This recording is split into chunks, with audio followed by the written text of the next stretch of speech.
मेरी aunty short dramas की addict है और उसे पूरा भरोसा है कि कोई ऑथोरिटेरियन प्रेसिडेंट उससे प्यार कर बैठेगा। एक 48 साल की डिवोर्स्ड नैनी जो अब बच्चे भी नहीं कर सकती। तो जब प्रेसिडेंट को ड्रग दिया गया और वो उसका एंटीडोट बनना चाहती थी, मैंने उसे रोकने के लिए अपना सब कुछ लगा दिया, यहाँ तक कि घुटनों पर गिरकर उससे विनती भी की और आखिरकार उसे उस पागल आइडिया से पीछे हटने पर मजबूर कर दिया। लेकिन अगले ही दिन एक 50 साल की औरत ने प्रेसिडेंट को डिटॉक्स कर दिया और वह उसी से शादी कर बैठा। मेरी आंटी गुस्से में पागल हो गई। उसने मुझे धोखे से एक ऊंची बिल्डिंग पर बुलाया और जैसे ही मैं बिल्कुल बेफिक्र खड़ा था, उसने मुझे नीचे धक्का दे दिया। अगर तुमने मुझे नहीं रोका होता तो यंग मास्टर मुझसे शादी करता।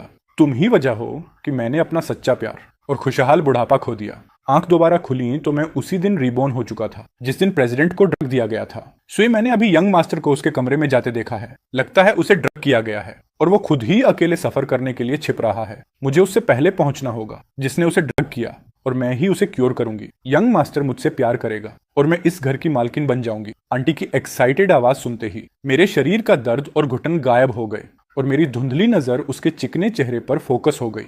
पिछली जिंदगी में मैं अच्छी तरह जानता था कि अमीरों की दुनिया कितनी डीप होती है और ये हमारे जैसे आम लोगों के बस की बात नहीं। इसीलिए मैं घुटनों पर गिर गया था ताकि उसे जाने से रोक सकूं। लेकिन मैंने ये नहीं सोचा था कि वो मेरी अच्छी नीयत समझने के बजाय मुझे ही नीचे धकेल देगी। इस जिंदगी में मैं उसका सपना खुद पूरा करूंगा, हाई सोसाइटी में घुसने का। ये कैसी नजर है? क्या तुम मुझे फिर से रोकने की कोशिश कर रहे हो? मैं मुस्कुराया और कहा, आंटी जाओ, हिम्मत से अपने सच्चे प्यार और अपने हैप्पी ओल्ड एज का पीछा करो। तुम्हारा भतीजा तुम्हें बिल्कुल नहीं रोकेगा। जे क्या ही अच्छा भतीजा हूं मैं। मैंने उसे फूसिनन के कमरे में जाते देखा और टाइम कैलकुलेट करके सीधे नीचे वाले फ्लोर के बैंक्वेट में भागा और जाकर मिसेस फू के सामने फट कर रो पड़ा। मैडम मैडम, मेरी आंटी गायब हो गई है। मैं बहुत परेशान हूं उसके लिए। मेरी चीखें सुनकर सारे गेस्ट्स रुक गए। किसी ने मेरी आंटी को देखा है? मैंने हाथ से इशारा करते हुए पूछा। एक 40 समथिंग साल की नैनी मिसेस फ्यूम ने नफरत से देखा और बटलर को धीरे से कहा, ओल्ड नैनीज रखना ही प्रॉब्लम है, जाओ इसे ढूंढने में मदद करो। गेस्ट हमारे साथ साथ पूरे घर में उसे ढूंढते रहे लेकिन वो कहीं नहीं मिली। आखिरकार सब लोग फुसिनान के कमरे के बाहर पहुंचे क्योंकि अंदर से कुछ एम्बैरेसिंग साउंड्स आ रही थी। सभी के चेहरे अजीब हो गए। मिसेस फ्यूम की आंखें गुस्से से भर गईं। शायद किसी ने गलत रूम ले लिया होगा। मेरा बेटा किसी ओल्ड नैनी के साथ कैसे हो सकता है? रिडिकुलस। लेकिन हमने हर जगह ढूंढ लिया। क्या मेरी आंटी बाहर चली गई? मिसेस फू बस मुझे टालना चाहती थी। कौन जाने, जाकर बाहर ढूंढो। मैंने हाँ में सिर हिलाया और सीधा घर से बाहर निकलकर पुलिस को कॉल कर दिया। गेस्ट हटने का नाम नहीं ले रहे थे। सबको फ्री का ड्रामा देखना था। जब पुलिस आई, उन्होंने सिर्फ रूम ही नहीं बल्कि सिक्योरिटी कैमरास भी चेक किए। गेस्ट्स भी पीछे पीछे चले आए, चाय पीने की तरह चटकारे लेते हुए। और जैसे ही वीडियो में दिखा कि फुसिनियान लड़खड़ाते हुए कमरे में गया और आंटी हैंगओवर सूप लेकर अंदर गई और फिर उसे जोर से अंदर खींच लिया गया, सबके चेहरे पोट्री बन गए। मिसेस फू के चेहरे का एक्सप्रेशन ऐसा था जैसे उसने कोई मक्खी निगल ली हो। वो मुझे घूरने लगी। मैंने अपनी जांघ छुटकी और रोते हुए बोला, मैडम मेरी आंटी के लिए जस्टिस कीजिए। अगर इतने लोग ना होते तो मिसेस फू मुझे वहीं एक थप्पड़ मार देती। मामला इतना बिगड़ चुका था कि मेरी आंटी अब पूरी तरह फू फैमिली पर चिपक चुकी थी। पहले तो वो हर बार मिसेस फू के सामने घुटनों पर गिर जाती, कहती कि वो अपनी भतीजी के साथ बेघर है और दया की भीख मांगती कि हमें घर पर रहने दिया जाए। मिसेस फू को लगने लगा कि हमारे पास सच में कहीं जाने की जगह नहीं है और उसने हमें सबसे गंदे, सबसे भारी कामों में झोंक दिया। मैं ये सब बर्दाश्त नहीं कर पाता था। कई बार मैंने आंटी से कहा, लीव इट, चलो कहीं झोपड़ी में भी रह लेंगे, लेकिन रोज की ये इंसल्ट मत सहो। लेकिन वो कहती, तुम क्या जानो जितनी दुखी औरत होती है, प्रेसिडेंट उसे उतना जल्दी प्यार करता है। यही पहला स्टेप है ट्रू लव का। और बोलती बहुत थी, काम सारा मुझसे करवाती थी और गुस्सा भी मुझ पर निकालती थी। पिछली जिंदगी में फूसिनन को क्योर करने वाली तंग जिंगलन थी। मिसेस फू की सबसे अच्छी दोस्त, सालों से अकेली जी रही एक विडो। मिसेस फू उसे मना नहीं कर सकती थी लेकिन हमें तो आसानी से कुचल सकती थी। इसलिए मुझे बड़ा सा तमाशा खड़ा करना था ताकि आंटी को अपना ट्रू लव मिल सके। गेस्ट्स काफी नहीं थे। मैंने मौका देकर सिक्योरिटी कैमरा की वीडियो अनोनिमसली एंटरटेनमेंट रिपोर्टर्स को भेज दी। रातों रात फू कॉर्पोरेशन के प्रेसिडेंट वाला स्कैंडल ट्रेंड में आ गया और पूरा इंटरनेट फू फैमिली को रोस्ट करने लगा। मिस्टर और मिसेस फू पहले ही तंग आ चुके थे और आंटी सुबह सुबह गर्दन पर किस मार्क्स लेकर हाजिर हो गई कि उन्हें एक्सेप्ट किया जाए। फूसिनियन भी अपनी करनी का फल खाकर रिस्पॉन्सिबिलिटी लेने को तैयार था। मिस्टर और मिसेस फू आग बबूला हो गए लेकिन पब्लिक प्रेशर के चलते उन्हें मानना पड़ा। हाँ, मिसेस फू ने एक सिंपल डिमांड रखी, लीगल मैरिज। फूसिनन को तो बस आंटी चाहिए थी, बाकी उसे कुछ फर्क नहीं पड़ता था। आंटी भी अंदर ही अंदर परेशान थी लेकिन ऊपर से ओबीडियंट बनने का नाटक करके मिस्टर और मिसेस फू के आगे झुक गई। मुझे बस सिनान के साथ रहना है, बाकी कुछ भी इंपॉर्टेंट नहीं है। फ्यूचर में मैं आपको और डैड को बहुत रिस्पेक्ट दूंगी। मिस्टर फू ये सुनकर लिटरली समझ नहीं पाया कि अपना चेहरा कहाँ छुपाए। बकवास मत करो, मुझे पापा मत बुलाओ। मिसेस फू का चेहरा भी काला पड़ गया। मैं तुमसे सिर्फ 2 साल बड़ी हूँ, मैं तुम्हारी माँ बनने लायक नहीं हूँ, आगे से मुझे मैडम बुलाओ। ठीक है माँ। मेरी आंटी ने एक हाथ मेरा पकड़ा और दूसरे हाथ से फुइनियान का। सोई आज से सिनियन तुम्हारे अंकल हैं, ये तुम्हारे ग्रैंड पेरेंट्स हैं, इन्हें ग्रीट करो। पूरी एफयू फैमिली मुझे ऐसे देख रही थी जैसे कोई अनवांटेड गेस्ट हो। अच्छी खबर यह है कि इस ब्लैक शीप का वंशज मिल गया। बुरी खबर यह है कि ये उसका खून नहीं है और ऊपर से पहले से 17 साल का। मेरी आंटी वो इडियट ये नहीं समझती कि उन्हें उसे मजबूरी में एक्सेप्ट करना पड़ा। इसका मतलब ये नहीं कि वो मुझे भी एक्सेप्ट करेंगे। मैंने शांत रहकर कहा, मैं इन्हें पहले की तरह ही बुलाना पसंद करूंगा, मुझे उसी की आदत है। मिसेस फू ने नफरत से सांस छोड़ी। भतीजा आंटी से ज्यादा समझदार है। लेकिन मैं तुरंत जीरो टैक्ट के साथ बोला, और मैं अपना रेजिडेंस भी यहीं रजिस्टर करवाना चाहता हूँ। ये सुनते ही मिसेस फू ने जोर से मेज पर हाथ मारा। सिनान का तुम्हारी आंटी से शादी करना ही काफी शर्मनाक है, और अब तुम भी आ रहे हो। पूरी फऊ फैमिली को मजाक बनाना चाहते हो? मैंने स्वीटनेस में जवाब दिया, आपने ऑलरेडी मेरी आंटी को एक्सेप्ट किया है। अगर आप मुझे वापस गांव भेज दें जहां मैं खुद सरवाइव करूं, जैसा भी कर सकूं, तो लोग और ज्यादा आपको क्रिटिसाइज करेंगे। लेकिन अगर आप मुझे एक्सेप्ट करते हैं और टॉप प्राइवेट स्कूल में ट्रांसफर कराते हैं, तो सब लोग फू फैमिली की जनरोसिटी देखेंगे, और मैं खुद अपने हाई क्लास क्लासमेट्स के सामने आप और मिस्टर फू की तारीफ करूंगा, जो भविष्य की बिजनेस डील्स में आपको हेल्प करेगा। मिसेस फू और मिस्टर फू ने एक दूसरे को देखा, थोड़ी देर सोचा और फाइनली सिर हिला दिया। वाह, तुम कब से इतनी स्मार्ट हो गए? तुम्हें आइडिया कैसे आया रेसिडेंस ट्रांसफर करवाने का और प्राइवेट स्कूल में जाने का? मैंने फोर्स्ड स्माइल दी। अगर मैं स्मार्ट नहीं होता तो आप मुझे कब का निकाल चुकी होती। आंटी ने हाथ हवा में घुमाया। अरे ऐसा नहीं है, मैं तो पहले शादी करने वाली थी, फिर सिमियन से तुम्हारी रिकमेंडेशन करती ताकि तुम्हें घर में आरामदायक काम मिल जाए और मैं तुम्हारा ध्यान रख सकूं। लेकिन तुमने तो मुझे ही सरप्राइज कर दिया। इतने क्लेवर की डॉक्यूमेंट्स भी तैयार कर लिए। अब से तुम्हें मेरा रिस्पेक्ट करना होगा। मेरे बिना तुम्हें ये लग्जूरियस लाइफ नहीं मिलती, समझे? मैं बाहर से मुस्कुरा रहा था, लेकिन अंदर से मेरी नजर पूरी तरह डार्क हो चुकी थी। समझ गया आंटी, आपको वही रेस्पेक्ट मिलेगा जिसकी आप हकदार हैं। रेसिडेंस शिफ्ट में सिर्फ कुछ मिनट लगते हैं, लेकिन प्रोविंस ट्रांसफर में पूरा 1 महीना जाता है। उसके बाद ही स्कूल बदल सकता हूँ। आंटी ने मुझे पूरी तरह इग्नोर किया और फिर फुसिनियान के साथ अपने रोमांस में लग गई। मैं क्वाइटली अपना बैग लेकर स्कूल चला गया। टीचर्स और स्टूडेंट्स दोनों ने ट्रेंडिंग न्यूज देख ली थी। बाहर से सिंपैथी दिखाते थे, लेकिन अंदर ही अंदर मेरा मजाक उड़ाते थे। मैंने किसी को इंपॉर्टेंस नहीं दी। क्लास कामली सुनी और जहां कुछ समझ नहीं आया टीचर से पूछ लिया। टीचर ने सार्कास्टिक टोन में कहा, वाह, अब पढ़ाई में इंटरेस्ट आने लगा है। बेहतर है अपनी आंटी से सीखो और कोई शॉर्टकट ढूंढ लो। मैंने अपनी किताब बंद की। टीचर, आपको मेरी आंटी से बहुत जेलसी है। टीचर की आंखें शौक में फैल गईं। क्या कहा तुमने? मैं उस औरत से जेलसी करूंगी? मैंने कोल्ड टोन में कहा, बिल्कुल, क्योंकि आप मेडिग्रिटी में जीती हैं और फिर भी खुद को सुपीरियर मानती हैं, जबकि मेरी आंटी का आदमी टोल, हैंडसम और रिच है। आप जेलस नहीं होंगी तो क्या होंगी? तुम्हारी हिम्मत कैसे हुई ये नॉनसेंस बोलने की? उसने मुझे मारने के लिए हाथ उठाया, लेकिन मैं उससे तेज था। मैंने तुरंत उसे 2 चांटे मारे और उसके बाल पकड़कर उसे मेज पर झुका दिया। तुम्हें लगता है मुझे कुछ नहीं पता?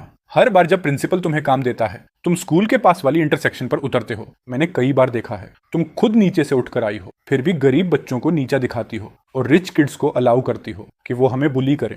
You deserve this. तुम जैसे इंसान को मेरी पिछली जिंदगी में टीचर बनने का हक ही नहीं था। इसी इंसान की वजह से आंटी मुझे अक्सर मारती थी। बाद में मैंने आंटी को रोकने की कोशिश की कि वो फुसिनियान को सूप न दे, जिससे उसका हाई सोसाइटी में जाने का मौका छिन गया। उसने मान लिया कि मैं उसकी प्रोग्रेस नहीं चाहता और उसने मुझे बेरहमी से म्यांमार के नॉर्थ में बेच दिया था। टीचर ने मुझे जोर से धक्का दिया, लेकिन मैंने मौका पाकर उसके बालों का गुच्छा नोच लिया। अभी बताता हूँ। मैं तुरंत ऑफिस से भागा। मुझे पता था वह प्रिंसिपल के पास जाएगा और गार्डियंस को बुलाएगा।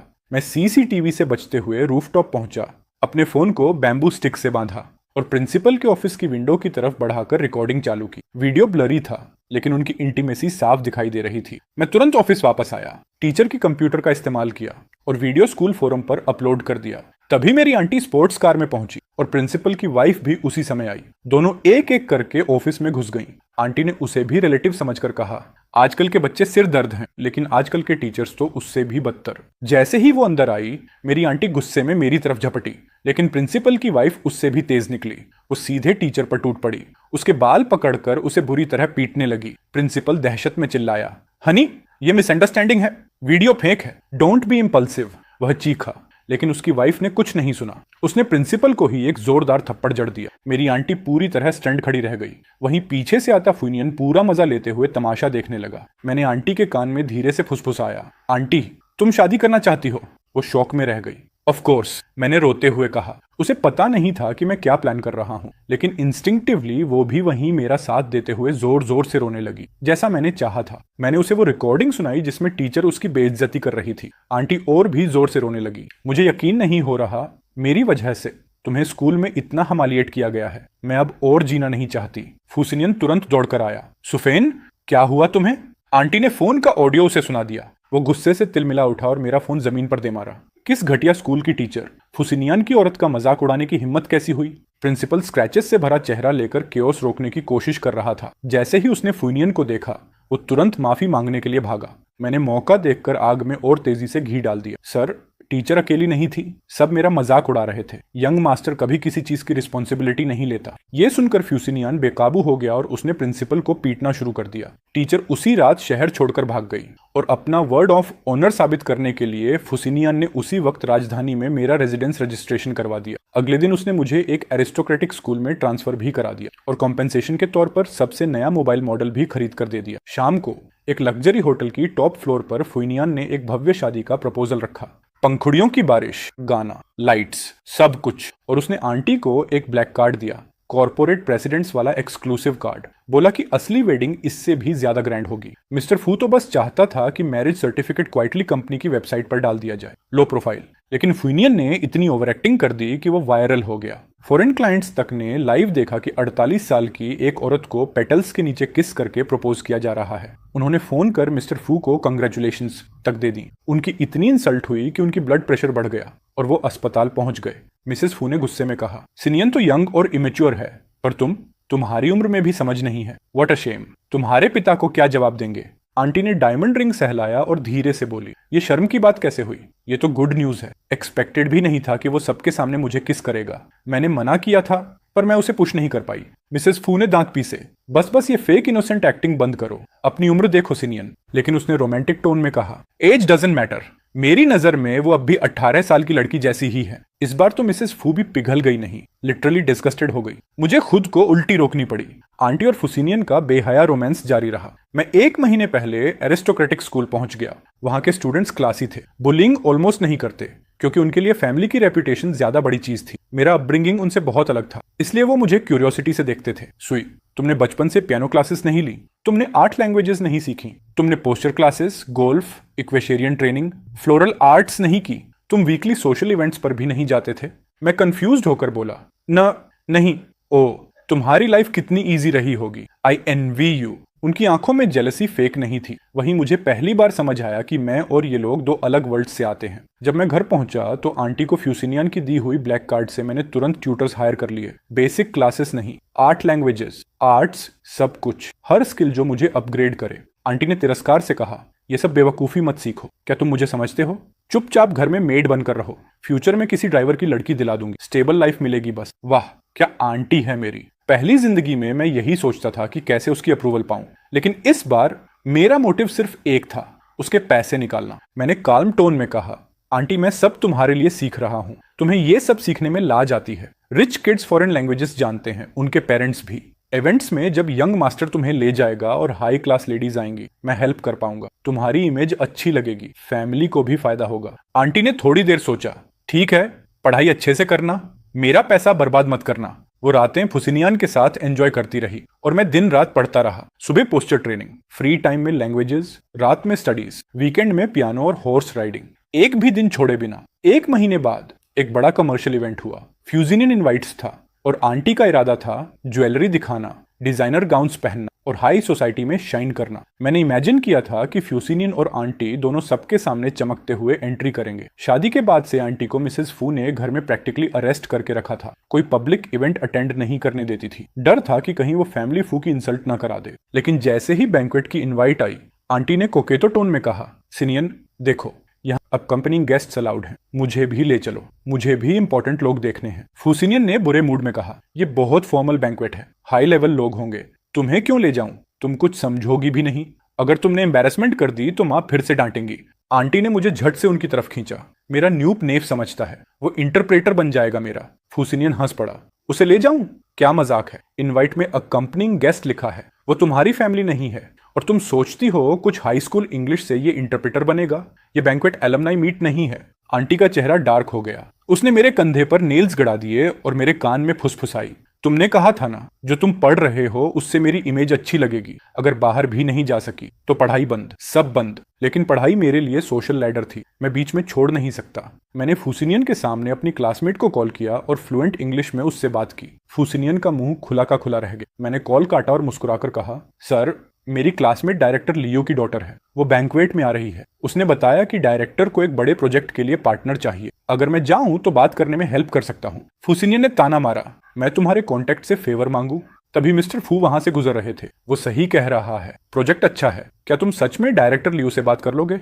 मैंने सिर हिलाया। ठीक है, तुम भी चलो और आंटी भी चलेगी। अगर बाकी सब जाएंगे और वो मिसिंग होगी, लोग क्या सोचेंगे? मिसेस फू ने वार्निंग दी, जाना है तो कम बोलना, बस इंट्रोड्यूस होना और वापस। आंटी ने चौड़ी मुस्कान दी, ठीक है, मैं रेडी होने जा रही हूँ। वो तेजी से ऊपर भागी। मिस्टर फू ने मिसेस फू को कहा कि मुझे एक प्रॉपर ड्रेस दिला दें। जब मैं तैयार हुआ, मेरे 1 महीने के पोस्टर ट्रेनिंग के रिजल्ट साफ दिख रहे थे। मिसेस फू ने मुझे ऊपर से नीचे तक देखा, एक भी कमी नहीं मिली। उसके चेहरे पर इरिटेशन थी। मैं नीचे पहुंचा तो aunty heavy makeup, overload jewellery और एक लॉन्ग टेल डिजाइनर गाउन में खड़ी थी। मिसेस फू ने अपनी टेम्पल्स दबाई, जाओ बदल कर आओ, ये बैंक्वेट है, तुम्हारी शादी नहीं। तुम्हारा नेफ्यू तुमसे ज्यादा अच्छा लग रहा है। देखो, ड्रेस की लंबी टेल की वजह से। आंटी टेल पर ही पैर रखकर सीढ़ियों से गिर गई। मिसेस फू का चेहरा काला पड़ गया। शेम, जाओ बदलो। लेकिन फुसिनियान दौड़कर उसे उठाते हुए बोला, टाइम नहीं है, ऐसे ही ठीक है। आंटी उसके सीने पर टिकते हुए बोली, थैंक्स असिनियन, तुम कितने केयरिंग हो। फुसिनियन ने प्यार से कहा, मैं तुम्हारा हस्बैंड हूं, मैं प्रोटेक्ट नहीं करूंगा तो कौन करेगा? मिसेस फू गुस्से से कांपने लगी। मुझे भी लगा सच में पुलिस बुलानी चाहिए। मैं मिसेस फू के साथ ही कार में गया। कम से कम वो लोग नॉर्मल ह्यूमंस की तरह बिहेव कर रहे थे, पब्लिक में हग शुग नहीं। बैंक्वेट में पहुंचते ही मेरी क्लासमेट लियो रुयन ने मुझे देखा और एक्साइटेड होकर दौड़ी। सुई, तुम आज बहुत अच्छे लग रहे हो, तुम भी स्टनिंग हो। उसके चीक्स तुरंत लाल हो गए। सच में इनोसेंट लड़की थी। डायरेक्टर लियो खुद आए। तुम वही ट्रांसफर स्टूडेंट हो जिसके बारे में मेरी बेटी इतनी तारीफ करती है। कहते हैं कि टॉप स्टूडेंट्स भी तुम्हारे आगे इंफीरियर फील करते हैं। मैंने हल्के से सिर झुकाया। हेलो अंकल, मैं इतना प्रेस डिजर्व नहीं करता, बस किस्मत से कुछ बार अच्छे मार्क्स आ गए। वो हंसे। ह्यूमिलिटी और इमोशनल इंटेलिजेंस पूरी तरह मेरी बेटी के उलट। मेरी बच्ची तो बोलती ही नहीं। ये दोनों कौन लोग हैं? मैं इंट्रोड्यूस करता, उससे पहले मिस्टर फू बोल पड़े, हम सुई के दादा दादी हैं। मैंने मन में कहा, अरे वाह, अब तो खुद ही मान रहे हो कि तुम मेरे फैमिली हो। डायरेक्टर लियो उनसे हाथ मिला रहे थे, तभी फुसिनियन मुझे एकदम से खींचकर साइड ले गया। वो आगे बढ़कर डायरेक्टर लियो से हाथ मिलाने लगा और जोर जबरदस्ती बिजनेस टॉक शुरू कर दी। डायरेक्टर लियो विजिबली इरिटेटेड हो गया। इधर मिसेस फू अपनी बेस्ट फ्रेंड को देखकर मिलने चली गई। तभी मैंने देखा, टैंग जिंगलन की नजर मिसेस फू पर नहीं बल्कि फुसिनियन पर थी। मेरी प्रीवियस लाइफ याद आ गई। उनकी रिलेशनशिप एक्सीडेंट नहीं थी, बहुत इंटेंशनल थी। मेरी पावर अभी कम थी, मैं आंटी को गिरने नहीं दे सकता। मैंने आंटी को सिग्नल किया। आंटी ने मेरे हाथ को जोर से पिंच किया। बेवकूफ लड़के, क्या तुम खुश नहीं हो? ड्रामा के प्रेसिडेंट्स हमेशा लॉयल और इंटेंस होते हैं। सिनियन मुझे कभी चीट नहीं करेगा, उसके दिल में सिर्फ मैं हूं। मैंने उसे थम्स अप दी। ओके ओके, जो तुम कहो। उसने देखा कि आसपास लोग हैं तो मुझे छोड़ दिया। घर पहुंचकर देखना। फिर उसने फुसफुसाया, तुमने जो सीखा है उसमें बिग बॉस से कैसे मिलते हैं भी आता है। मैंने गोल मोल जवाब दिया, बस इम्प्रेस करना होता है। इतना सुनते ही वो भागकर फुसिनियन का हाथ पकड़ने गई। हेलो मिस्टर लियो, मैं सिनियन की वाइफ हूँ। आपकी वाइफ नहीं आई? क्या आपको पसंद नहीं थी इसलिए नहीं लाए? डायरेक्टर लियो का चेहरा डार्क हो गया। हाई सोसाइटी में सब जानते थे कि डायरेक्टर लियो हाल ही में विडोवर बने हैं। कोई भी ये बात छेड़ता नहीं। फुसिनियन शर्म से मर गया और आंटी को पीछे खींचा। सॉरी मिस्टर लियो, वो अभी विदेश से लौटी है। आंटी ने अपनी बड़ी बड़ी आंखें झपकाईं, जो उसकी उम्र के हिसाब से बिल्कुल भी फिट नहीं बैठती थी, क्योंकि फुसिनान ने उस वक्त उसका स्टेटस ऊपर उठाने में मदद कर दी थी। ये देखकर वो खुद ही हैरान थी। उसने धीरे से कहा, हाँ, मैं अभी अभी विदेश से लौटी हूँ। वहाँ कस्टम्स थोड़े लिबरल होते हैं। अगर तलाक चाहिए तो तलाक ले लेते हैं। अगर अपनी वाइफ से खुश नहीं हो, जैसे मेरे ससुर सास जो बस एक दूसरे पर तरस खाते हैं, तो जल्दी अलग हो जाना और अपनी खुद की हैप्पीनेस ढूंढना ही अच्छा है। मिस्टर लू गुस्से से कांप रहे थे। उन्होंने कहा, आप लोग खुद डिसाइड करो, मैं निकल रहा हूँ। इतना कहकर वो बिना पीछे मुड़े वहां से चले गए। आंटी ने फ्यूसिनियन को पकड़ लिया, जो मिस्टर लू के पीछे जाने की कोशिश में था। सिनियन, मैंने नहीं सोचा था कि इतनी उम्र में भी मिस्टर लू इतने शर्मीले होंगे। तुम मुझे ऐसे क्यों देख रहे हो? तुम भी मुझे नीचा समझते हो? फुसिनान ने लंबी सांस ली। पहले नहीं, पर अभी थोड़ा। मैंने भी धीरे से सांस छोड़ी। लगता है मिस्टर लू को भी गुस्सा आ गया। मिस्टर लियो मेरी तरफ आए और बोले, चिंता मत करो, मैं पक्का करूंगा कि मेरे पिताजी फू फैमिली के साथ डील करें। मैंने सिर हिलाया। प्लीज दखल मत देना, मेरे कॉन्टैक्ट्स बहुत कीमती हैं, इन्हें किसी बेकार चीज में वेस्ट नहीं होने दूंगा। आंटी मेरी तरफ आई। सिनियन, तुमने मुझे क्या सिखाया था? कह रहे हैं कि मिस्टर लू नाराज हैं। मैंने उसे सीधा सा घूरा। मैंने कहा था इम्प्रेस करना है, उनकी अटेंशन चोरी नहीं करनी। इसके बाद मैं ज्यादातर वक्त मिस्टर फू के साथ खड़ा रहा, चुपचाप उन्हें ऑब्जर्व करता हुआ, देखता कैसे वो बड़े एग्जीक्यूटिव लोगों से बात कर रहे थे। उनकी बातों से कई बिजनेस ट्रेंड्स समझ में आए जिन्हें मैंने दिमाग में नोट कर लिया। मैं उनकी बातों में इतनी गहराई से डूबा था कि तभी आंटी मुझे खींच ले गई। तुम सही कह रहे थे, वो औरत सस्पिशियस है। वो फुसिनान को कुछ पार्टनर्स मिलवाने का बोल रही थी, लेकिन मेरा देखो, अलग दिखने के चक्कर में उससे चिपक ही रही है। थोड़ी देर पहले तो ड्रंकन बनकर उसके शोल्डर पर झुक गई, अब दोनों कुछ फॉरेन लैंग्वेज में बात कर रहे हैं। मुझे समझ नहीं आ रहा। असल में वो मुझे बुला रही थी ताकि मैं ट्रांसलेट कर दूं। जैसे ही हम पास पहुंचे, टैंग जिंगलन ने हमें देखकर लैंग्वेज बदल ली और फ्रेंच बोलने लगी। फुसिनन ने कंफ्यूजन वाली फेस बना ली। स्पष्ट था कि उसे कुछ समझ नहीं आया। फिर टांग जिंगलन ने इंग्लिश में कहा, मिस्टर लियू का प्रोजेक्ट मैं तुम्हें दिलवा सकती हूँ। What will you give me in return? फुसिनन उसे देखते रहे।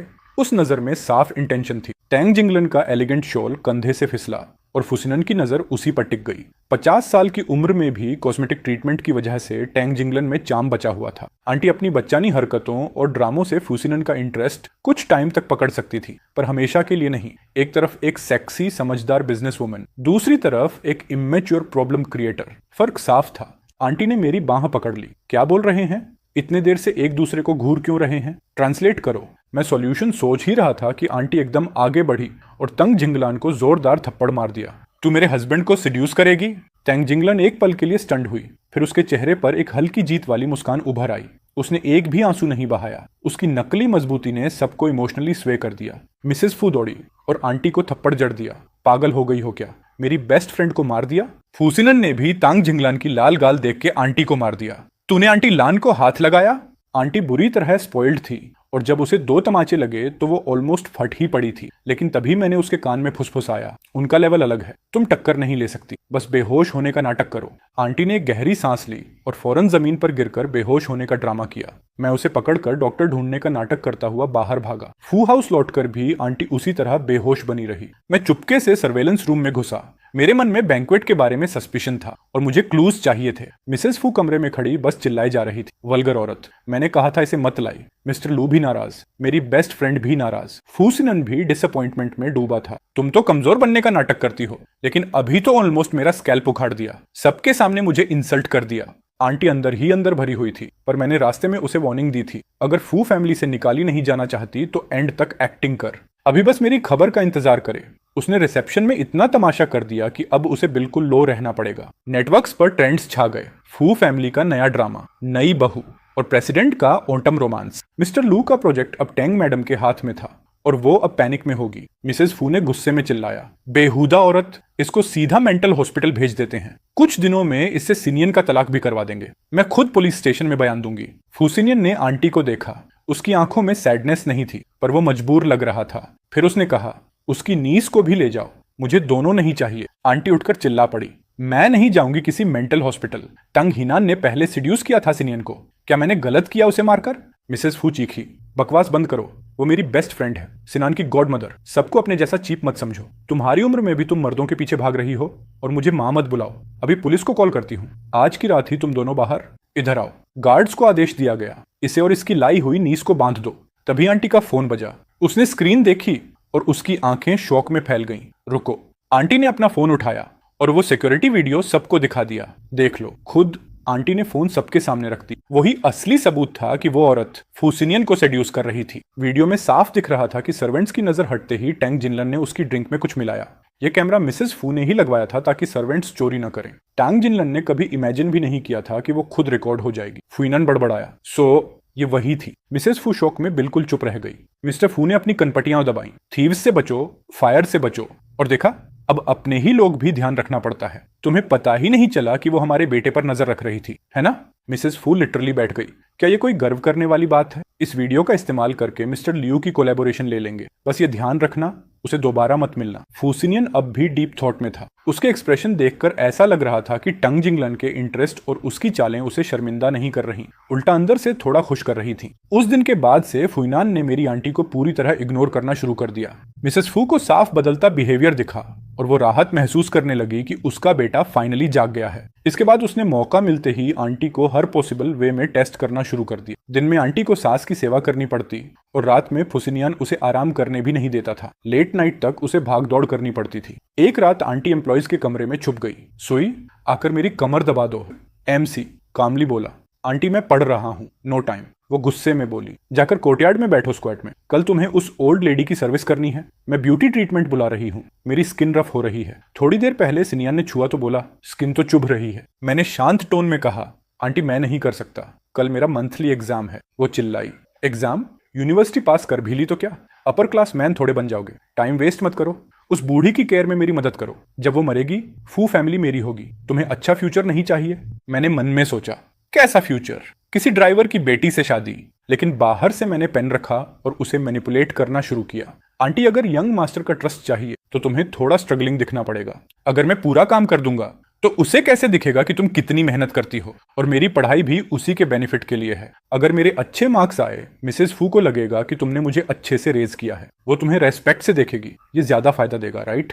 तभी दरवाजे की आवाज आई। आंटी तुरंत सोने का नाटक करके लेट गई। बाहर कोई टिपटो करते हुए आया और स्पेयर की से दरवाजा खोल लिया। सुफे, मिल गया तुम्हें। गेम अभी खत्म नहीं हुआ। तुम यहाँ क्यों छिपी हो? मैंने आंखें घुमाई, नोट्स उठाए और बाथरूम में जाकर ईयर प्लग्स लगा लिए। 1 महीना ऐसे ही निकल गया। आंटी की मेहनत देखकर मिसेस फू थोड़ी सॉफ्ट हुई, लेकिन अब उसकी नजर आंटी के पेट पर जाने लगी। आंटी डर गई। नेक्स्ट डे वो मुझे साथ लेकर एक ट्रेडिशनल डॉक्टर के पास गई। डॉक्टर बोला, तुम मेनोपोज में हो, अब बच्चा नहीं हो सकता। आंटी गुस्से में भड़क गई। क्या मतलब? तुम मशहूर डॉक्टर नहीं हो, मेनोपोज ठीक नहीं कर सकते? इसके बाद उसने आधा महीना छुपकर दवाइयां खाई। उसका पेशेंस खत्म नहीं हुआ, लेकिन फूसिनियन का पेशेंस खत्म हो चुका था। रात के 10 बजे वो बाहर निकलने लगा। आंटी पजामा पहनकर भागी। सिनियन, इतनी रात कहाँ जा रहे हो?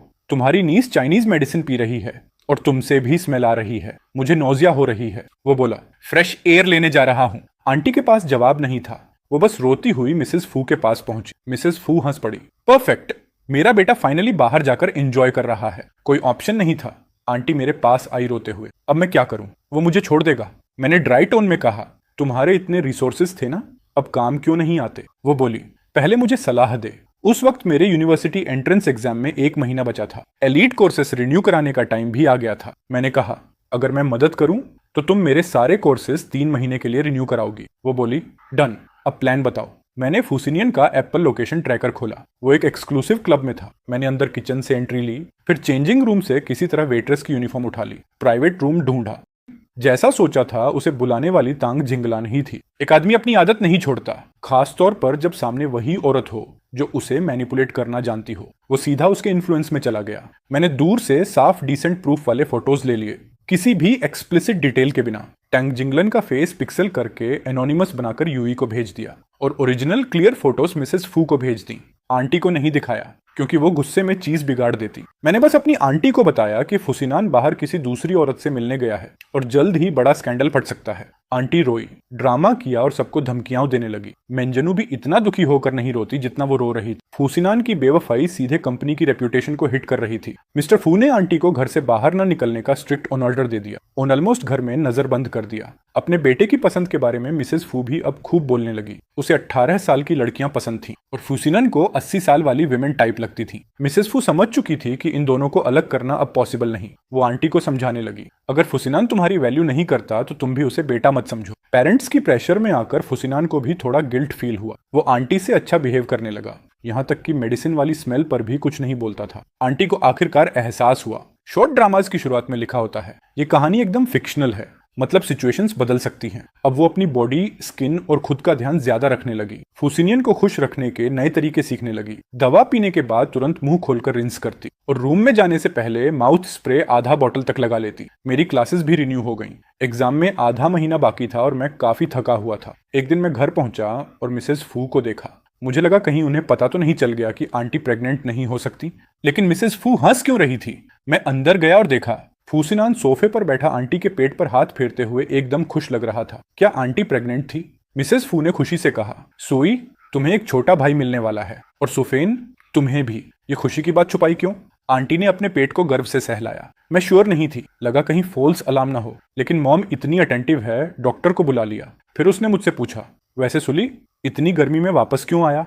मैंने पसीना पोंछते हुए कहा, कुछ नहीं, बस रूम में जाकर पढ़ाई करूंगा। मैं बिना कोई आंसू गिराए अपने रूम वापस गया। मिसेस फू और फुसिनान दोनों की नजरें अजीब थी। थोड़ी देर बाद आंटी मेरे कमरे में आई। सोई, रोज आना जाना तुम्हारे लिए टायरिंग है, क्यों ना तुम भी रेजिडेंस में शिफ्ट हो जाओ। मैंने अंदर से मुस्कुराहट रोक कर कहा, ठीक है आंटी, मैं वीकेंड पर मिलने आऊंगा। आपको आने की जरूरत नहीं, कुछ चाहिए हो तो कॉल करना, टाइम पढ़ाई में लगाओ। मैं बहुत पहले से रेजिडेंस में रहना चाहता था, लेकिन आंटी को मेरे हाथों से सारे हैवी और डर्टी काम करवाना था, इसलिए वो हमेशा मना कर देती थी। लेकिन अब सब सेट था। वो प्रेग्नेंट थी और मैं उसके लिए बोझ बन चुका था। मैंने सामान पैक किया। आंटी ने मुझे सिर्फ एक डुआन दिया। बहुत कम। मैंने उसे गले लगाया और थोड़ा इमोशनल ड्रामा किया। आंटी, मैं आपको छोड़ना नहीं चाहता, रोज कॉल करूंगा। फूसिनन मेरे एक्टिंग से इरिटेट हो गया। उसने मेरे हाथ में 50,000 दुआन्स फेंक दिए। अब तुम बड़े हो गए हो, इंडिपेंडेंट बनो, हमें डिस्टर्ब मत करना। आंटी ये सुनकर चुप रही, बस अपने पेट पर हाथ फेरकर मुड़ गई।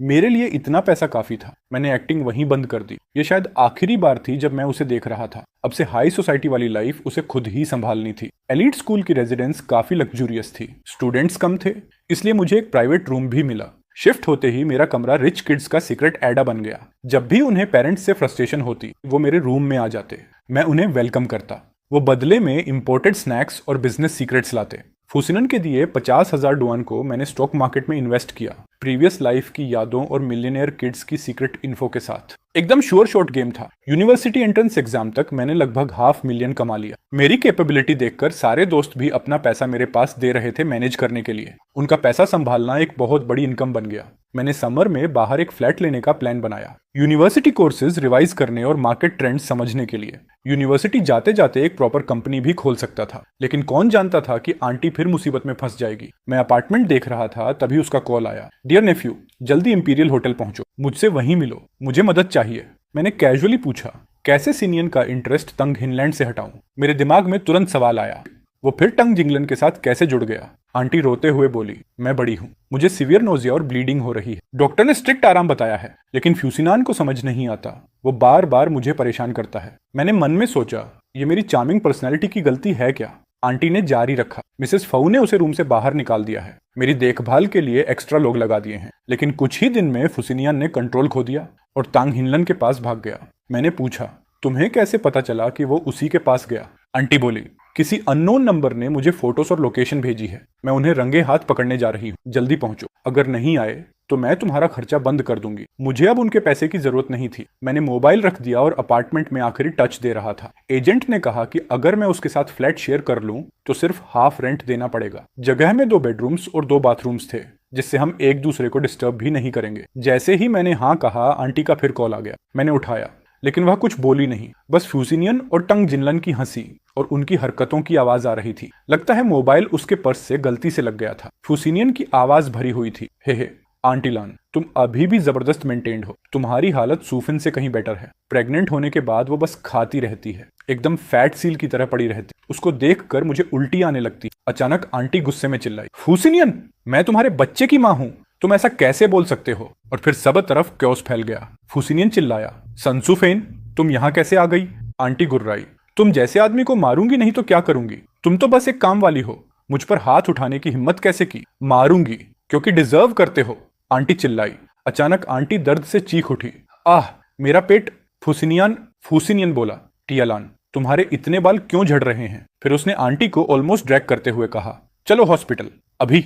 आंटी फर्श पर बैठी दर्द से कराह रही थी। सिनियन, बहुत दर्द है, हमारा बच्चा। सिनियन ने कोल्ड टोन में कहा, ड्रामा मत करो, आंटी लान ने तुम्हें हाथ भी नहीं लगाया। तुम खुद जमीन पर जाकर बैठ गई। पहले मैं आंटी लान को हॉस्पिटल ले जाता हूँ, वापस आकर तुमसे हिसाब करूंगा। यहीं बैठकर सोचो। आंटी चीख रही थी, मैं सच में कह रही हूँ, मेरा बहुत दर्द हो रहा है। लेकिन जवाब सिर्फ बेडरूम का दरवाजा बंद होने की आवाज थी। मैंने कोल्ड हंसी छोड़ी, कहा था ना मत जाओ। फिर फोन काट दिया और तुरंत एम्बुलेंस और पुलिस को कॉल किया। मैं सामान लेने कॉलेज हॉस्टल की तरफ भागा। कुछ देर बाद आंटी ने फिर कॉल किया, कहाँ मर गए तुम? मैं हॉस्पिटल में सर्जरी के लिए जा रही हूँ, आकर साइन करो। मैंने काल्मली कहा, मेरा अभी भी 1 महीना बाकी है 18 साल होने में, मेरा साइन वैलिड नहीं है। मिसेस फू को कॉल करो। वह गाली देने लगी। सब टंग जिनलन के पास भाग गए। मैं अबॉर्शन की सर्जरी करवा रही हूँ और किसी को परवाह भी नहीं। तुमने मेरी जिंदगी बर्बाद कर दी। मैंने शांत आवाज में कहा, आप लोगों ने ही कहा था कि मुझे दोबारा कभी अपनी शक्ल मत दिखाना। मैंने वही किया है। अब आप लोग फिर नाखुश हो। डॉक्टर ने फोन लिया, हालत बहुत क्रिटिकल है, बेहतर होगा कोई तुरंत हॉस्पिटल आए। मैंने सोचा, लगता है इस बार सच में आखिरी बार मिलने का मौका है। हॉस्पिटल पहुंचा तो आंटी अभी भी सर्जरी में थी। ऑपरेशन के दौरान बहुत ज्यादा ब्लीडिंग हो गई थी। उसका ब्लड ग्रुप बहुत रेयर था और हॉस्पिटल में स्टॉक नहीं था, इसलिए नर्स ने पूरे हॉस्पिटल में अनाउंसमेंट किया, जिसका सेम ब्लड ग्रुप हो तुरंत डोनेट करे। डॉक्टर्स को अंदर बाहर भागते देख मेरा दिमाग अचानक पिछले जन्म म्यांमार के डेज में चला गया। वहां भी मुझे झूठ पसंद नहीं था और मैंने आंटी को फोन करने की भीख मांगी थी। उसने कोल्ड टोन में कहा था, मैं तुम्हारी आंटी नहीं हूं, तुम लोग बस पैसे निकलवाने आए हो। मेरी इतनी कीमती रेयर ब्लड, इसे बेचकर बहुत पैसा मिलेगा। उस दिन मुझे जमीन पर पटक कर बैग दर बैग खून निकाला गया। तब तक कि दिल की धड़कन ऑलमोस्ट महसूस होना बंद हो गई थी। वह लोग मेरे रेयर ब्लड और ऑर्गन्स बेचने की प्लानिंग कर रहे थे। तभी मुझे समझ आया था आंटी असल में कैसी इंसान है। इसलिए इस लाइफ में मैंने उससे कभी बदला नहीं लिया, बस दूरी बनाए रखी। मेरी तरफ से हिसाब पूरा था। ऑपरेशन 4 घंटे चला। बड़ी मुश्किल से उसकी जान बची। मिसेस फू आई। उसने मुझे कोने में बैठे देखा और हल्की सी तंज भरी हंसी छोड़ी। डॉक्टर बोला, पेशेंट ने खुद साइन करके यूट्रस रिमूवल के लिए अप्रूव किया है। मिसेस फू ने ठंडी सांस ली। इससे चीजें आसान हो गईं। मैंने मन में कहा, अफसोस इसे अपनी हाथों से खत्म नहीं कर पाई। कुछ देर बाद आंटी होश में आई। मुझे देखते ही गुस्से में चीखी, अब आई हो? जब मेरा बच्चा गया था तब कहाँ थी? मैंने काल्म वॉइस में कहा, रुको, कोई लंबे टाइम से तुम्हारा इंतजार कर रहा है। मैंने दरवाजा खोला। आंटी ने सर घुमाया। देखा, फैमिली लॉयर अंदर आया और बोला, मिसेस सन, मैं यंग मास्टर फू की तरफ से डिवोर्स पेपर्स लाया हूं। आंटी चीख पड़ी, ये मिसेस फू की चाल है या सिनियन की? लॉयर बोला, डिसीजन मिसेस फू का है, लेकिन यंग मास्टर ने साइन कर दिया है। आंटी रोते हुए चिल्लाई, वो कहाँ है? मेरे सामने आए। मैंने कहा, टैंग हिनलान के कमरे में है। पूरी फू फैमिली उसी को पैम्पर कर रही है। तुम्हारा कोई बाल भी नहीं छू सकता वहां। तुम सोचती हो सिनियन वापस आएगा? इम्पॉसिबल। मिस्टर और मिसेस फू सिर्फ अपने फायदों के लिए सोचते हैं। तुम लोग तो बस पॉन हो। आंटी ने फॉर्म फेंक दिया। उसको बुलाओ। उसने कहा था कि वो जिंदगी भर मेरा ख्याल रखेगा। मिसेस फू अंदर आई, ठंडी हंसी के साथ। मेरे हस्बैंड ने भी कहा था कि वो मुझे जिंदगी भर मानेंगे। मेरे बेटे ने भी कहा था कि वो मुझसे हमेशा प्यार करेगा। और क्या हुआ? सब बदल जाते हैं। उसने चेक निकाला। लो, 1.5 मिलियन ले लो, इससे तुम्हारी पूरी जिंदगी चल जाएगी, बस साइन कर दो। आंटी फूट फूट कर रोने लगी। नोवेल में तो हमेशा मेल लीड आखिर में वापस फीमेल लीड के पास आता है। सिनियन भी लौटेगा, मुझे ढूंढेगा। मिसेस फू थक चुकी थी। फाइन, फिर लीगल वैसे ही करेंगे। वो और लॉयर निकल गए। मैं आंटी के पास गया। अगर सच में चाहते हो कि वो पछताए और वापस आए तो पहले डिवोर्स साइन करना पड़ेगा। अगर तुम चिपकी रहोगी तो वो दूर कैसे जाएगा? आंटी गुस्से में मुझे मारने दौड़ी। मैं पीछे हट गया। उसका हाथ हवा में रह गया। कुछ नहीं कर पाई तो घमंडी आवाज में बोली, डैडिट, तुम उतने स्मार्ट नहीं हो। जाओ, उसके सामने घुटनों पर गिरकर भीख मांगो, क्राई करो, फू फैमिली के गेट पर ड्रामा करो, जो करना पड़े करो। तुम्हें हर हाल में उसे मनाना ही पड़ेगा। मेरे बिना तुम सोचते हो कि एलीट स्कूल में घुसने का 1% चांस भी मिलता? मैंने उसके हाथ वापस हॉस्पिटल बेड पर रखे। चीजें उलटी नहीं होंगी। अगर उस वक्त तुमने ड्रामा नहीं किया होता तो मिसेस फू के पास तुम्हें गायब करने के 100 तरीके थे। रोमांटिक ड्रामास देखना बंद करो। तुम तो बस एक साइड कैरेक्टर हो जो जल्दी मर जाता है। लेकिन जब तक तुम डिवोर्स पेपर साइन नहीं करती तुम टिक सकती हो। केयर टेकर का खर्चा उठाना उनका जिम्मा है। हॉस्पिटल से निकलते ही मैंने सुना वो पीछे से चिल्ला रही थी, सब तुम्हारी गलती है, तुमने मुझे उस वक्त रोका क्यों नहीं? मैंने रोका था। इस जिंदगी में मैं उसके लिए अपनी लाइफ फिर बर्बाद नहीं करूंगा। हॉस्पिटल के बाद मैं स्कूल गया और अपना सामान नई जगह शिफ्ट किया। वहां से निकलते हुए मैंने लियू रुयान को देखा। वो बोली, तुम ओनर नहीं बनोगे। लियू रुयान मुस्कुराई। ये घर मैंने पिछले साल के न्यू ईयर गिफ्ट वाले पैसे से खरीदा है। बेड, सोफा, वाटर हीटर सब नया है। अगर कुछ पसंद नहीं आए बता देना। मैं उसके करीब गया और उसकी आंखों में देखा। लियू रुयान, तुम्हें पसंद आया? उसका चेहरा लाल हो गया। तुम मुझे पसंद हो, लेकिन उससे भी ज्यादा तुम मुझे चिंता देते हो। मैं तुम्हारी केयर करना चाहती हूँ। मैंने हल्की सी स्माइल दी। थैंक्स, लेकिन अगले 10 साल मैं किसी के साथ नहीं रहूंगा। मैं बस पढ़ाई, अपनी कंपनी और पैसा कमाने में लगूंगा। रिलेशनशिप मेरी प्रोडक्टिविटी मार देगा। अगर मैं सक्सेसफुल हो गया और तुम उस वक्त सिंगल हुई। लियू रुयान ने नर्वसली निगल लिया। तुम मेरे साथ रहोगे? मैंने सिर हिलाया। जो भी मुझे प्रपोज करेगा उन सब में से मैं सबसे सूटेबल इंसान चुनूंगा। मैरिज भी उसी वक्त होगा जब मैं उसे सही समझूंगा। वो मुझे क्रूअल समझ रही थी, लेकिन ये मेरा प्लान था और मैं इसे बदलूंगा नहीं। सॉरी, बस इतना ही कह सकता हूँ। मैं जा रहा हूँ। उसने मुझे रोका। सुई, मैं ये घर तुम्हें रेंट पर दे रही हूँ। हाफ रेंट लो। इसे एक दोस्त की हेल्प समझो। हम दोनों मेहनत करेंगे और पीक पर मिलेंगे। वो मेरे साथ नहीं रहती थी, लेकिन फिर भी उसने आधा रेंट ही लिया। रिजल्ट वाले दिन मेरे रिच दोस्त वीडियो कॉल पर जबरदस्ती ले आए ताकि सब साथ में देखें। सबके आसपास उनकी फैमिलीज थी, बस मैं अकेला था। शायद इसी वजह से वो इंसिस्ट कर रहे थे कि हम साथ देखें। उन्हें डर था कि मुझे कोई कंसोल करने वाला नहीं होगा। उन्हें नहीं पता था कि मिस्टर फू के पब्लिक इंसल्ट के बाद मैंने अपनी मार्क्स जानबूझकर लो रखी थी ताकि इन रिच लोगों की इज्जत बची रहे, और उन्होंने इसे मेरी गिरती परफॉर्मेंस समझ लिया। लियो रुयन सोचती थी मैं अपनी आंट की वजह से सैड हूं। मैंने माना भी नहीं किया क्योंकि वो मेरे एम्प्लॉयर थे। रिजल्ट देखते ही मैंने ब्लैंक टेबल देखी। जैसा एक्सपेक्टेड था मैं शांत रहा। सब मुझे कंसोल करने लगे। मैंने सिर नीचे किया और हंस दिया। अब एक्ट करने का कोई सेंस नहीं था। मैंने उन्हें ब्लैंक रिजल्ट शीट दिखाई। सुई, तुमने नाम डालना भूल गए क्या? एम्प्टी क्यों है? मिस्टर फू पास आए और उन्होंने लियो रुयन के सिर पर हल्का टैप मारा। बेवकूफ, सुई दुनिया के टॉप 20 में आया है, तुम उसे कभी छू भी नहीं पाओगे। सबके चेहरे शोक में फ्रीज हो गए। 1 सेकंड बाद मेरा फोन एक्सप्लोड हो गया। हर तरफ से मैसेजेस। वीडियो कॉल बंद की। उसी दिन 2 बड़ी यूनिवर्सिटीज के रिप्रेजेंटेटिव्स मुझसे मिलने आ गए। ऑलरेडी मेरा टारगेट क्लियर था तो मैंने ज्यादा सोचा नहीं। रात तक मेरा दिल तेज चल रहा था। सक्सेस एक कदम और पास था। नेक्स्ट मॉर्निंग फोन की आवाज से उठा। आंट की मीठी आवाज थी। सुई, हे तुम्हारी चाची तुम्हें याद कर रही है। मैं तुरंत अलर्ट हो गया। लगता है उसे पता चल गया कि मैं प्रेस्टीज कॉलेज में घुस गया। मैंने फ्रेंड्स से बोला था सीक्रेट रखना। उन्होंने बिट्रे कैसे किया?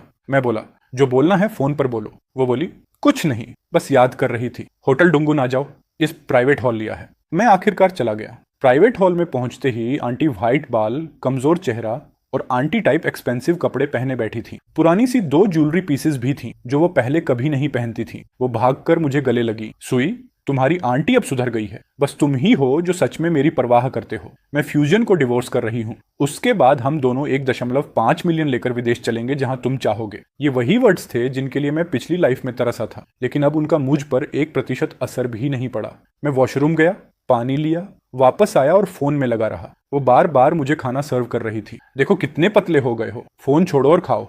मैंने भी उसे खाना सर्व किया। आंटी तुम भी खाओ। वो हंसी। मुझे भूख नहीं, ये सब तुम खाओ। मैंने चॉपस्टिक रख दिए और बोला आंटी तुम सच में बदल गई हो। पहले अगर अच्छा खाना होता, तुम हमेशा पहले खुद खाती थी और कहती थी औरत को पहले खुद स्ट्रांग होना चाहिए, तभी दूसरों का ख्याल रख सकती है। अजीब सी खामोशी में मेरी आंटी मुझे शक भरी नजरों से देख रही थी। मैंने गर्दन नीचे की ओर बोला आंटी बहुत गर्मी हो रही है, क्या इस कमरे में एसी ऑन नहीं है? आंटी ने राहत की सांस ली और मेरे पास आई। शायद बंद है, चलो ऊपर चलते हैं, ठंडा मिलेगा। मैंने उसे हल्का सा पीछे धकेला। क्या किया तुमने? आंटी आगे बढ़कर मुझे पकड़ने लगी। सोए, तुम्हारी आंटी ही तुम्हारी अकेली फैमिली है, तुम मेरी हेल्प करोगे ना? फुसिनान ने कहा है अगर तुम उन रिच औरतें को खुश रखोगे और डील पक्की करा दोगे तो वो मुझे अच्छा रिवॉर्ड देगा। मैं पहले ही समझ चुका था कि ये सब अच्छा नहीं होने वाला। उसकी जुबान से ये सब सुनकर दिल खाली सा हो गया। मेरी अपनी आंटी एक मर्द के लिए मुझे आग में फेंकने को रेडी थी। मैं चिल्लाया, तुमने मुझे ड्रग दिया, मैं अभी एडल्ट भी नहीं हूं, तुम इंसान हो भी? आंटी ने तुरंत मेरे मुंह पर हाथ रख दिया। धीरे बोलो, अगर तुम कुछ नहीं बोलोगे तो कौन जानेगा? मैंने आंखें तरेरी। क्या मैं पागल हूं? मुझे पता है ली रुयन जैसी बड़ी हेरेस भी यहाँ है। तभी फुसिनीन गुस्से में कमरे में घुसा। इतनी देर क्यों लगा दी? खाना खा लिया इसने? आंटी बोली, हाँ खा लिया। वो बोला, डजंट मैटर, बस मुझे सौंप दो।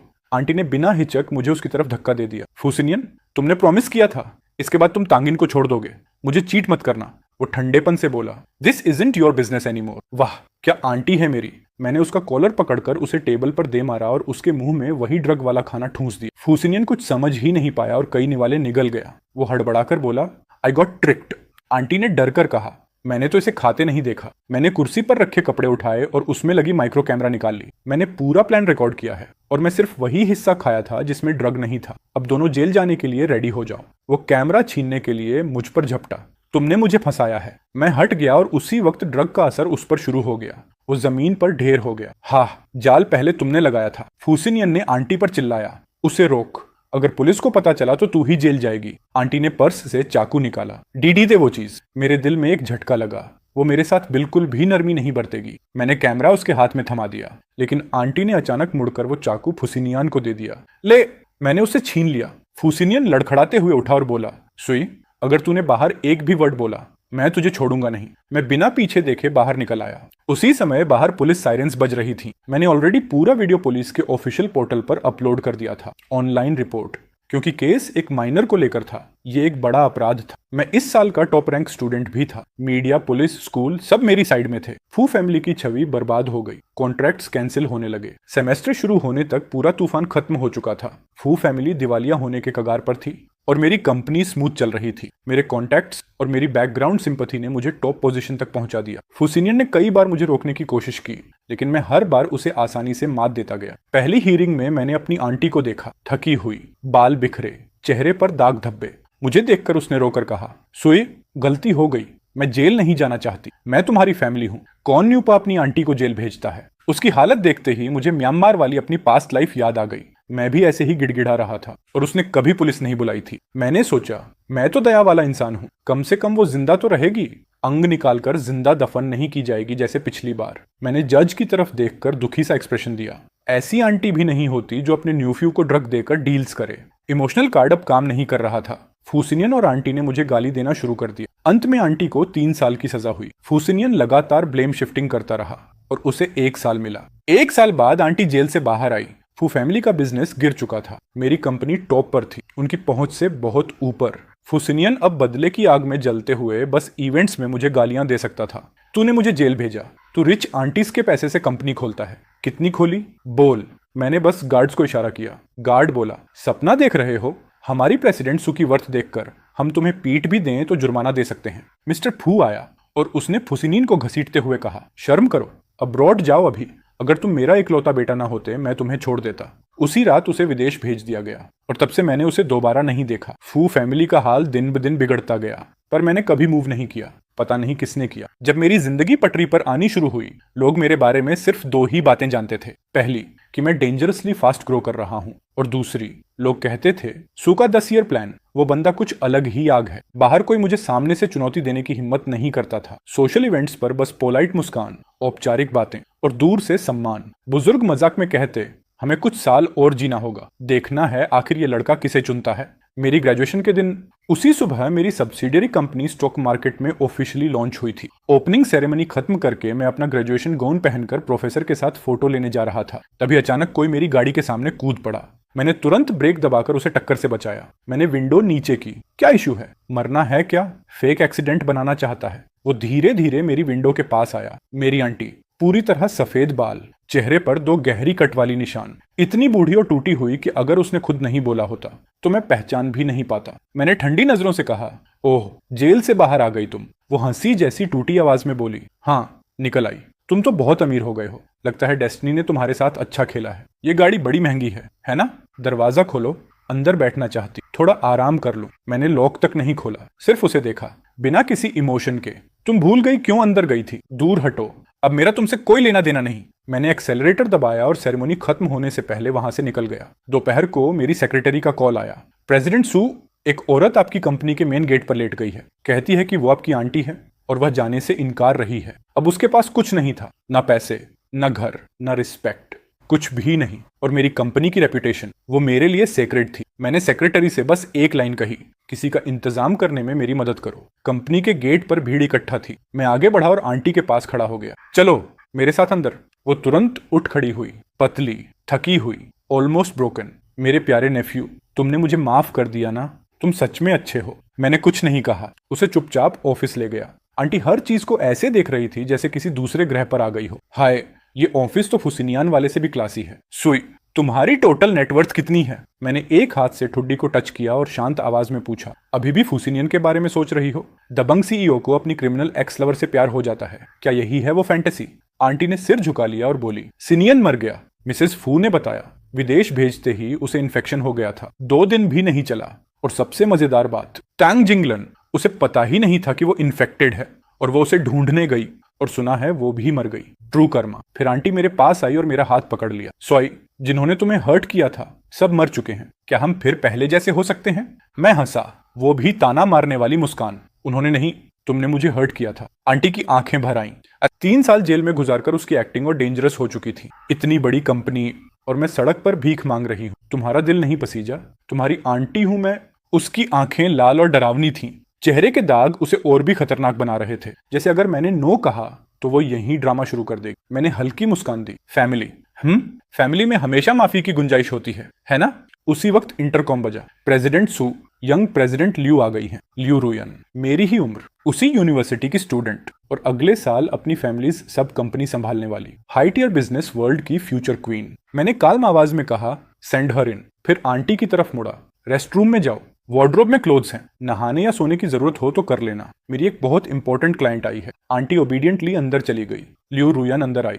कॉन्फिडेंट वॉक, शार्प सूट और वो मैच्योर एलिगेंस जो पहले नहीं थी। मैंने उसे रेस्ट रूम की तरफ जाते देखा। मैंने उसे इशारे से चुप रहने को कहा और उसे विंडो के पास ले गया, जानते हुए कि आंटी अंदर से कान लगाकर सब सुन रही होगी। मैंने उसके कॉलर को स्ट्रेटन किया और क्लोज लीन करके पूछा, क्यों आई हो, किसे ढूंढ रही हो? If you came for me, वो कामली बोली, तुम्हें पता है मैं किसे ढूंढ रही हूँ? तुम्हारे आंटी के एक्स लवर को, क्योंकि मुझे लगा वो जेल से बाहर आने वाली है। लगता है हमारे सोचे हुए प्लान्स मिलते हैं। मैंने उसका चेहरा देखा, बहुत मेच्योर, बहुत composed. President Liu, this time you really got a big win.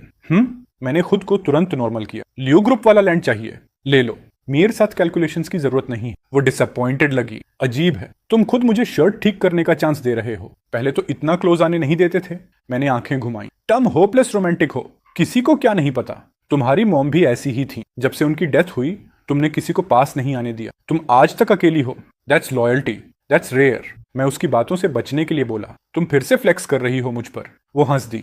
तभी आंटी रेस्ट रूम से बाहर आई, मेरे घर के क्लोथ्स हाथ में लिए हुए। सुई, यहाँ तो बहुत अच्छे आउटफिट्स हैं। ओह, ये तो प्रेसिडेंट लियू की बेटी है ना? अब समझ आया तुम इतना सक्सेस कैसे हुए। उनकी मदद मिल गई होगी ना? मेरा चेहरा तुरंत ठंडा हो गया। बस करो, प्लान्स मत बनाओ। प्रेसिडेंट लियू बिजी है, डिनर के लिए टाइम नहीं है। लेकिन आंटी आगे बढ़कर लियू रुयान का हाथ पकड़ लेती है। कैसा प्लान? घर का खाना किसी होटल से बेटर होता है। तुम दोनों आओ ना, मैं 2 स्पेशल डिशेस बनाऊंगी हमारी ग्रेटिट्यूड दिखाने के लिए। छोटी लियू, बताओ प्रेसिडेंट लियू के पास कब टाइम है? जैसे ही पता चले मुझे नोटिफाई कर देना। मैंने अपनी आंटी का हाथ हटाया और लियू रुयान को इशारा किया। फैमिली में अभी बहुत कुछ बात करनी बाकी है। इतनी जल्दी इनवाइट करने की क्या जरूरत थी? मेरे कुछ पेंडिंग काम है, मैं निकल रहा हूँ। आंटी का चेहरा बिगड़ गया, जैसे मुझे डांटने ही वाली थी। पर तभी मैंने अपनी सेक्रेटरी को कॉल कर लिया। आंटी फिर एकदम खुश हो गई। सेक्रेटरी, मेरे लिए होटल टल के सारे स्टार डिशेस वाला पूरा बैंक्वेट अरेंज कर दो और उसे सीधे मेरे घर भेजो। आंटी ने चमकती आंखों से कहा, सुना है वो जगह बहुत हाई क्लास है, सिर्फ अमीर लोग अफोर्ड कर सकते हैं वहां खाना। मैंने कहा, एग्जैक्टली, आज हम सब बातें क्लियर करेंगे आफ्टर वर्क। मैं आंटी को घर ले आया। एम्प्लॉय ने खाना लगा दिया था और मैंने उसे लंबी छुट्टी दे दी। आंटी आते ही सीधे मेरे ड्रेसिंग रूम में चली गई। तैयार होकर मेज पर बैठ गई। हे सोई, क्या तुम नहीं सोचते कि तुम्हारी आंटी में अभी भी चार्म बचा है? वो अपने बाल ठीक करने लगी। वो प्रेसिडेंट लियू के पास कोई नहीं है, कोई नहीं जो उसे केयर करे, वार्मथ दे। तुम मेरी थोड़ी हेल्प कर दो। जब मैं फ्यूचर में मिसेस लियू बन जाऊं तो मैं भी तुम्हें खूब हेल्प करूंगी। मैं हल्का मुस्कुराया। प्रेसिडेंट लियू तो उसके लिए कम थी ही। मैंने तो उसके फैंटेसी नॉवेल जैसा पूरा सेटअप तैयार कर दिया था। Dominating president falls in love with her x convict वाला सीन, वो बस आने ही वाला है। मैंने कहा। आंटी चौंक गई। सच में? वरी मत करो, वो तुम्हें डिसअपॉइंट नहीं करेगा। लेकिन एक बात साफ, ज्यादा शोर मत करना। भले मेरा घर इंडिपेंडेंट शिलेट है, लेकिन पड़ोसी तो हैं। आंटी ने बेपरवाह हाथ हिलाया। जब केमिस्ट्री होती है तो कौन कंट्रोल कर सकता है? मैंने कहा, खाना ठंडा हो रहा है, ईट, वेस्ट मत करो। लेकिन आंटी एक्साइटमेंट में पूरे 2 कौर भी नहीं खा पाई। वो भागकर फिर मेकअप ठीक करने, नहाने और फेस मास्क लगाने चली गई। ठीक तभी डोरबेल बजा। मैंने दरवाजा खोला। लगभग 20 साल से मैंने उसे नहीं देखा था, लेकिन उसकी इमेज मेरे दिमाग में हमेशा जमी रही थी। वो बूढ़ा, बहुत पतला, सिक्योरिटी गार्ड वाली यूनिफॉर्म में, और चीक्स धंसी हुई। लियू रुयान ने बताया था कि वो अब रिहैब में है, अल्कोहल नहीं पीता। 2 साल पहले उसे लिवर कैंसर का अंतिम स्टेज मिला था। पेन ने उसका सारा गुस्सा खत्म कर दिया था। अब कोई उसके मेडिकल बिल्स दे दे तो वो किसी का भी गुलाम बनने को तैयार था। मुझे देखते ही वो उसी पुरानी नजर से देखने लगा जैसे पहले करता था, सारा स्क्रूटनी भरा हुआ। कौन सोच सकता था कि तुम इतनी बड़ी कंपनी की प्रेसिडेंट बन जाओगे? हमारे पुरखे प्राउड होंगे। बोलो, आखिर तुम किसकी साइड हो? मैंने कोई एक्सप्लेनेशन नहीं दी। अगर कोई आंटी को डराता है तो मुझे ही फायदा। मैं तुम्हारे मेडिकल बिल्स पे करूंगा ताकि तुम्हारे आखिरी दिन आराम से जाए। तुम बस आंटी का ध्यान रखना, जैसे पहले रखते थे। कल मैं तुम दोनों की दोबारा शादी करा दूंगा। फैमिली फिर से रिनाइट हो जाएगी। वो ठहाका मारकर हंसा और बड़े कदमों से अंदर घुस गया। मेज पर खाना देखकर कटोरा उठाया और खाने लगा। आंटी हिलती डुलती बाहर आई। सोई, कोई आया है क्या?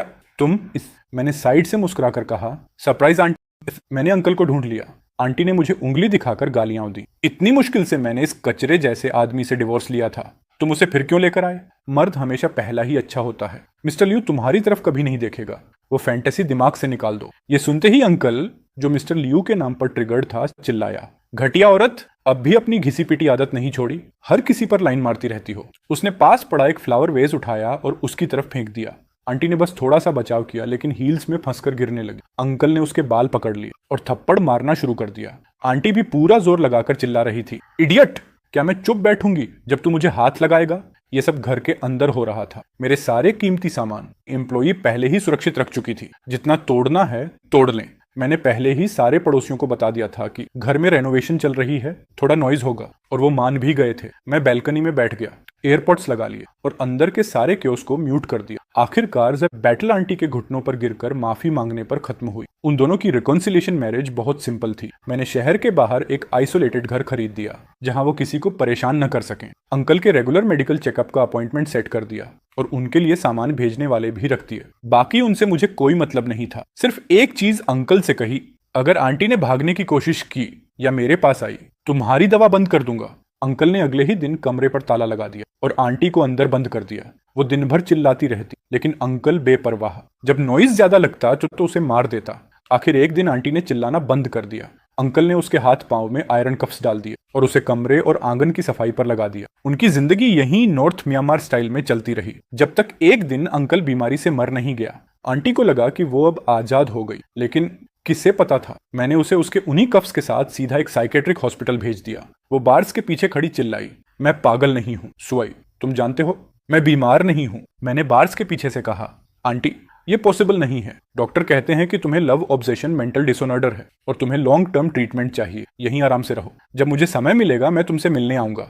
मैं मुड़ने लगा तो वो चीखने लगी, सोई मैं तुम्हारी आंटी हूँ, तुम ऐसा कैसे कर सकते हो मेरे साथ। मैंने उसका सूखा बूढ़ा चेहरा देखा और फिर अपनी पिछली जिंदगी के 10 साल के नरक को याद की। आंटी तुमने पूछा था कि उस टाइम मैंने तुम्हें क्यों नहीं रोका था। हाँ, मैंने पिछली जिंदगी में कोशिश की थी। मैंने तुम्हें रोक लिया था जब तुम फुसिनान के पीछे भागने वाली थी, और नतीजा ये निकला कि तुम्हारी जगह टांग जिंगलन चली गई। फुसिनान ने उसी से शादी कर ली और तुम अपनी हाई सोसाइटी वाली फैंटेसी पूरी न कर पाई तो तुमने मुझे नॉर्थ बर्मा बेच दी। वहां मैंने हर तरह की टॉर्चर झेली। जितना भी मैं तुमसे मिन्नतें करता रहा, तुमने कभी मेरी मदद नहीं की। 10 साल की नर्क वाली लाइफ जी और अंतिम में मेरे ऑर्गन्स तक बेच दिए गए, जिंदा दफना दिया गया। इस बार तो मैंने तुम्हारे साथ काफी दया दिखाई। डॉक्टरों की बात मानो, ओबे करोगी तो वो ठीक से ट्रीट करेंगे, वरना अगर तुमने उन्हें चैलेंज किया तो सुना है उनके तरीके नॉर्थ बर्मा जैसे ही हैं। क्या बकवास कर रहे हो तुम? ताई चिल्लाई, चाहे तुम रीबॉर्न हो गए हो, इस जिंदगी में तो मैंने तुम्हें नॉर्थ बर्मा नहीं बेचा। मुझे क्यों नहीं छोड़ देते? मैंने उसकी आंखों में सीधा देखा और पूछा, और वो कौन थी जो मुझे पीटती थी? कौन थी जिसने अपना बच्चा होते ही मुझे छोड़ दिया, और जब उसका बच्चा नहीं रहा?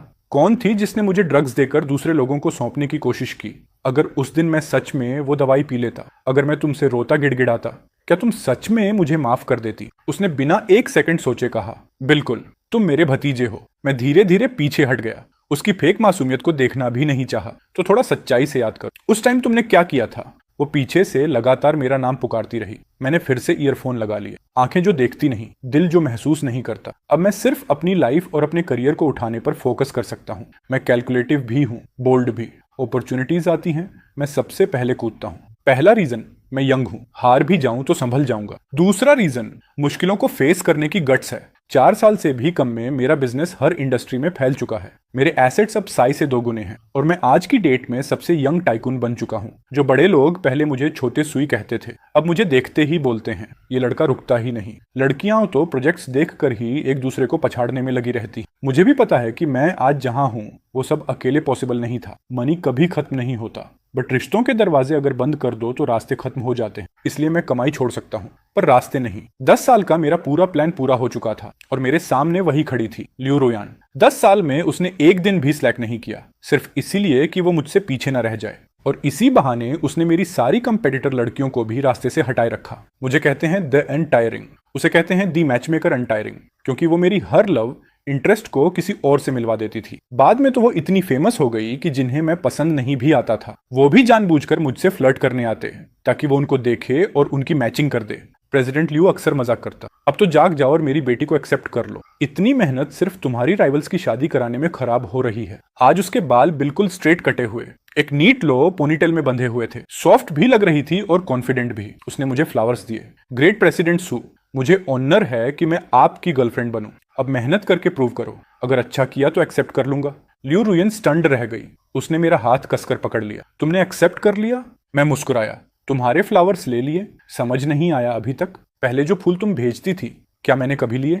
उसके चेहरे पर एक बड़ी स्माइल फैल गई। परफेक्ट बॉयफ्रेंड, इस बार वो हंसते हुए बोली, अब मैं तुम्हें ब्रेकअप का चांस नहीं देने वाली, लाइफ भर संभालूंगी तुम्हें। मैंने उसे हल्के से खींचकर गले लगाया। और अगर मैं शादी से मना कर दूं तो भी ऐसे ही केयर करोगी? वो मेरी शादी वाली हेजिटेशन समझती थी, इसलिए सॉफ्टली बोली, अगर हम कभी अलग नहीं होते तो मैं लाइफ भर तुम्हारी गर्लफ्रेंड रह सकती हूँ, लेकिन शादी क्यों नहीं? अगर आपको ये पसंद नहीं है तो आप तलाक भी ले सकते हैं। मैंने चिढ़ाते हुए कहा, तो मतलब मैं बैड बॉयफ्रेंड बन सकता हूँ?